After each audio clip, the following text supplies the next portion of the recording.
The first sound the Galactic Empire received from the edge of human-controlled space was laughter. Not static. Not a threat broadcast. Not even a demand for negotiation. Laughter. It rolled through open calms and ugly, unfiltered waves, raspy, tired, genuine. The kind of laugh that came from men who had buried friends and learned to joke about it because the alternative was screaming. Grand Admiral XYRKL of the Galactic Empire froze mid-command. His crested head tilted slightly, sensory fronts stiffening as his aides scrambled to verify the signal.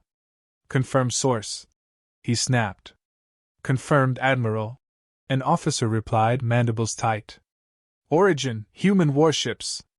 All channels. They are laughing."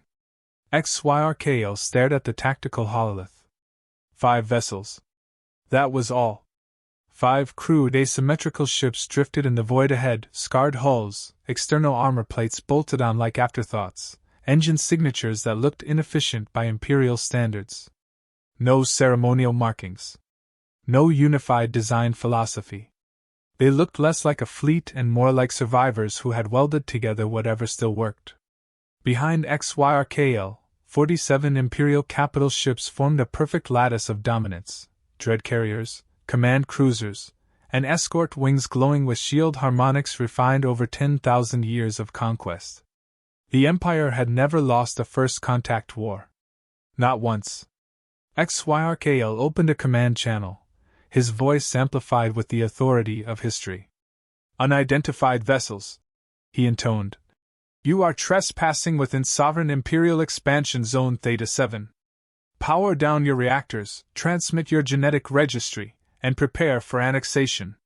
Compliance will ensure species preservation." The laughter got louder. A human face filled the screen, male, older, skin weathered like a veteran planet's surface.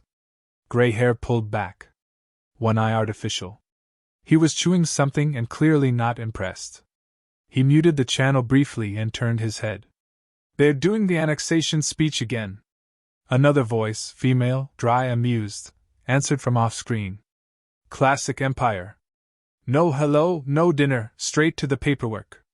The man sighed and unmuted. "Listen, Bug Admiral," he said casually, leaning closer. "We were hoping you'd just pass through." XYRKL bristled. "You address a Grand Admiral of the Galactic Empire." "Nah," the human interrupted. "Titles get people killed.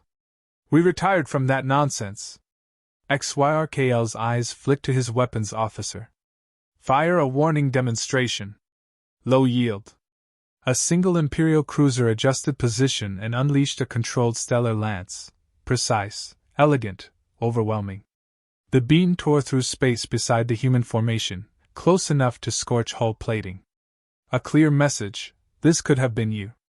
The humans didn't move. They didn't scatter. Didn't raise shields. Didn't panic. They laughed again. "Yep," the human captain said, nodding. "That's the one." The beam curved. Not deflected. Not reflected. Curved. As if space itself had decided the Empire needed a correction. The energy folded back in a slow, horrifying arc and slammed directly into the firing cruiser. Shields collapsed instantly.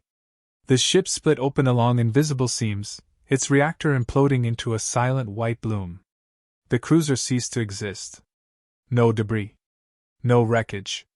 Just absence. The Imperial bridge went deathly quiet. "What weapon?" XYRKL whispered. The human's smile vanished.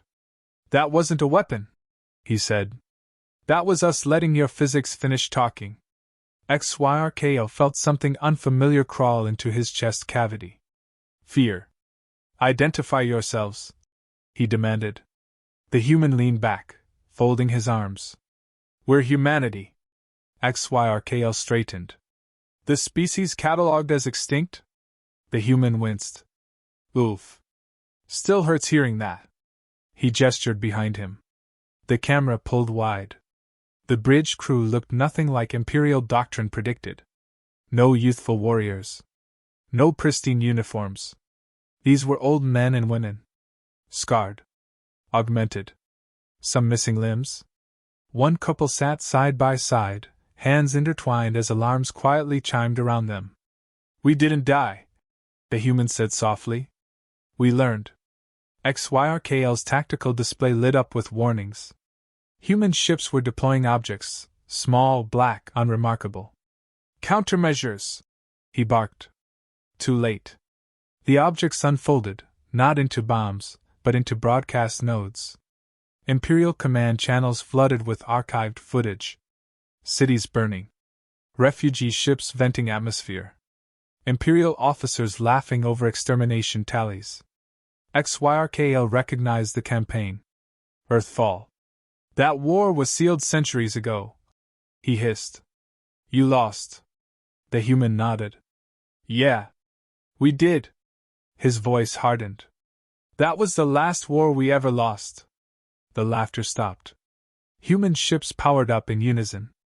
And for the first time in its long, bloody history, the Galactic Empire realized it had not encountered a primitive species, but a patient one. The Empire panicked, though with the calm precision of predators sensing something far larger than themselves. Orders cascaded down the chain of command like tectonic plates cracking: recalibrate shields, realign formations, deploy full-energy plasma grids. Doctrine protocols screamed, annihilate the human vessels at all costs. But pride, that old toxin, held XYRKL frozen for a heartbeat too long. "All ships!" he finally roared. "Engage! Destroy them! Leave nothing alive!" And the void erupted.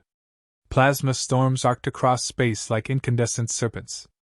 Missiles shrieked, trailing streams of antimatter and incendiary exhaust. Imperial capital ships poured every weapon into the 5 human warships. Stellar lances, graviton disruptors, thermonuclear missiles. The fleet unleashed the fury of 1,000 conquered worlds. The humans didn't flinch. Not a tilt. Not a dodge. Not a raise of the shields. Then one ship, narrow, elongated, a welded monstrosity patched together from scavenged parts, ignited its engines and charged straight through the onslaught. Plasma bolts collided with its hull. Missiles detonated against it. Energy rippled like water against a rock. And the ship kept going. A young officer beside XYRKL gasped, voice trembling. It's absorbing the attacks. No, redirecting them. Not resisting, mocking us." The charging vessel reached firing range. Its weapons glowed like obsidian veins. The first shot tore through an Imperial battleship. No light. No sound. No debris. Just absence. Space itself seemed to swallow the vessel, and with it, the laws of reality bent. Seconds later, the battleship simply ceased to exist, as if it had never been built. XYRKL reeled, claws drumming on the console. "Impossible! What are these humans?" The old captain appeared on the comm screen again. Calm, patient, ancient. "We're retirees," he said, almost casually. His bridge came into view. The crew were survivors of lives erased by the Empire, old miners, farmers, engineers, war orphans, parents, lovers. Every scar told a story. Every prosthetic limb a testament. "We were ordinary people," the captain continued, "until your empire rolled over our colonies 2 centuries ago. Burned them. Spaced our children. Catalogued our dead like livestock." XYRKL's mandibles twitched in disbelief. "That war," the human said, voice steady, "was the last one we ever lost. And since then, we've been learning. Watching. Waiting." Another human ship launched a small, unremarkable black sphere into space. Imperial sensors screamed warnings too late. The sphere unfolded not into a weapon but into a memory, a projection, every atrocity committed against humanity, every innocent life extinguished. Imperial channels everywhere lit up with the images. The screams, the laughter of Imperial officers, broadcast across the entire fleet. The human captain leaned forward, voice soft now, but cutting like obsidian. "We've been laughing all this time because you think this is first contact."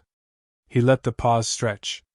Then, almost whispering, "This is a follow-up." XYRKL's claws shook.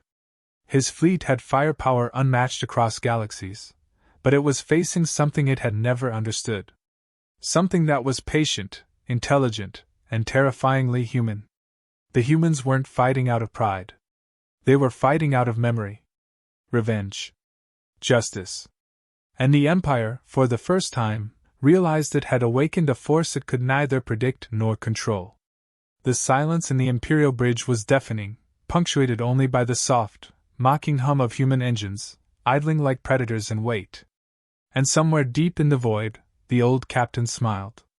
"Let's remind them why laughter is dangerous," he said. Before XYRKL could respond, the human ships moved again.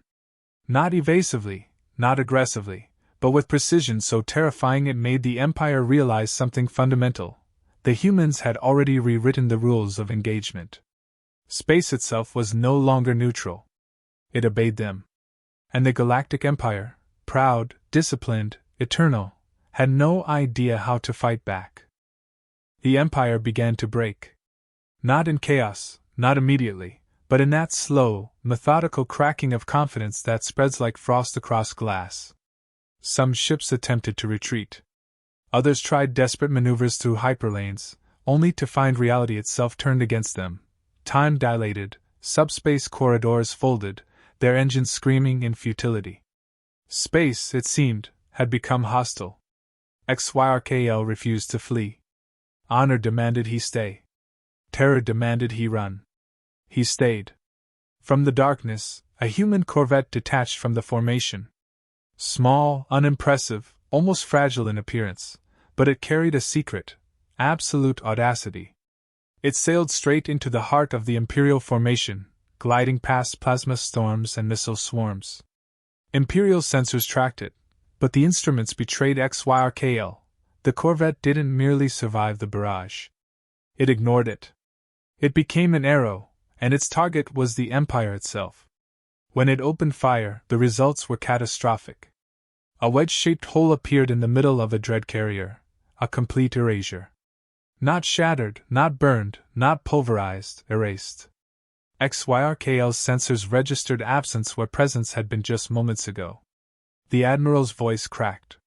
What weapon is this?" A calm, steady voice answered him from the comm feed.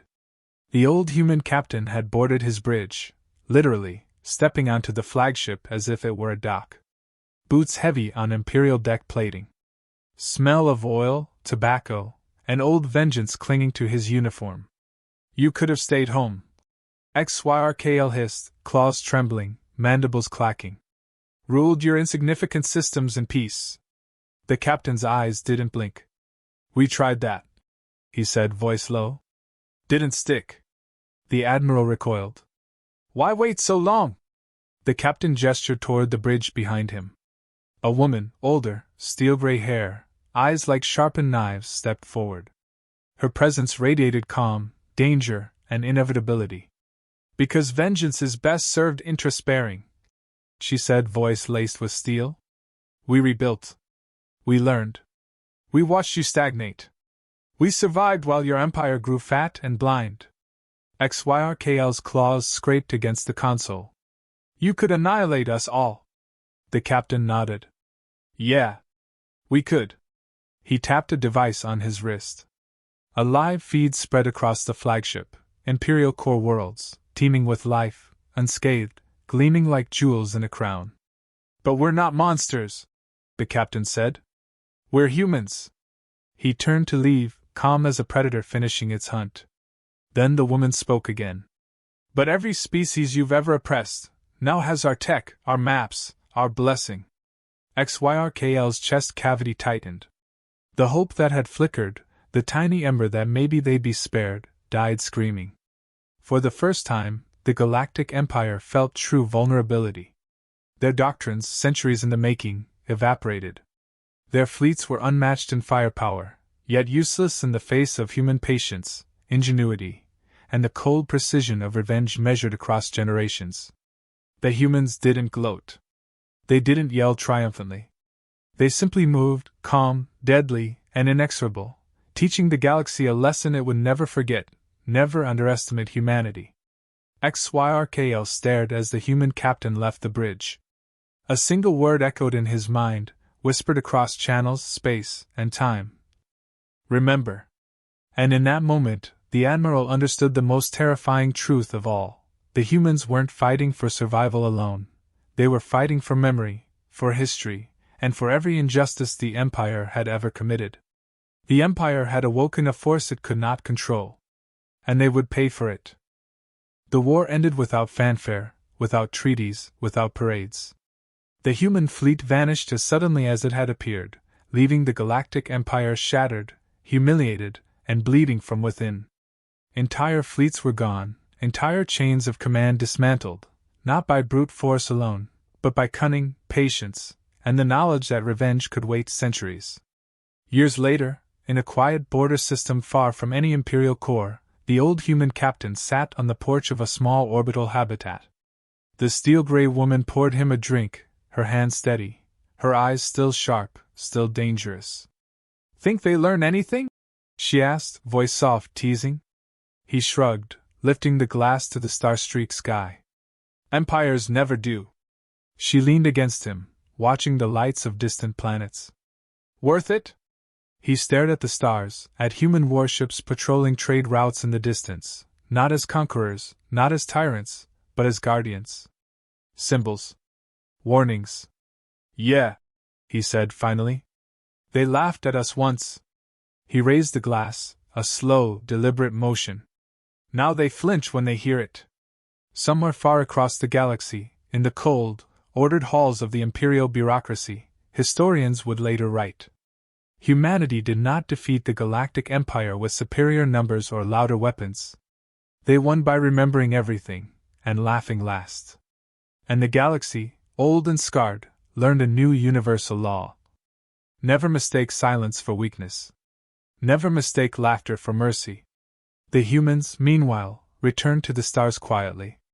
Not seeking glory. Not seeking conquest.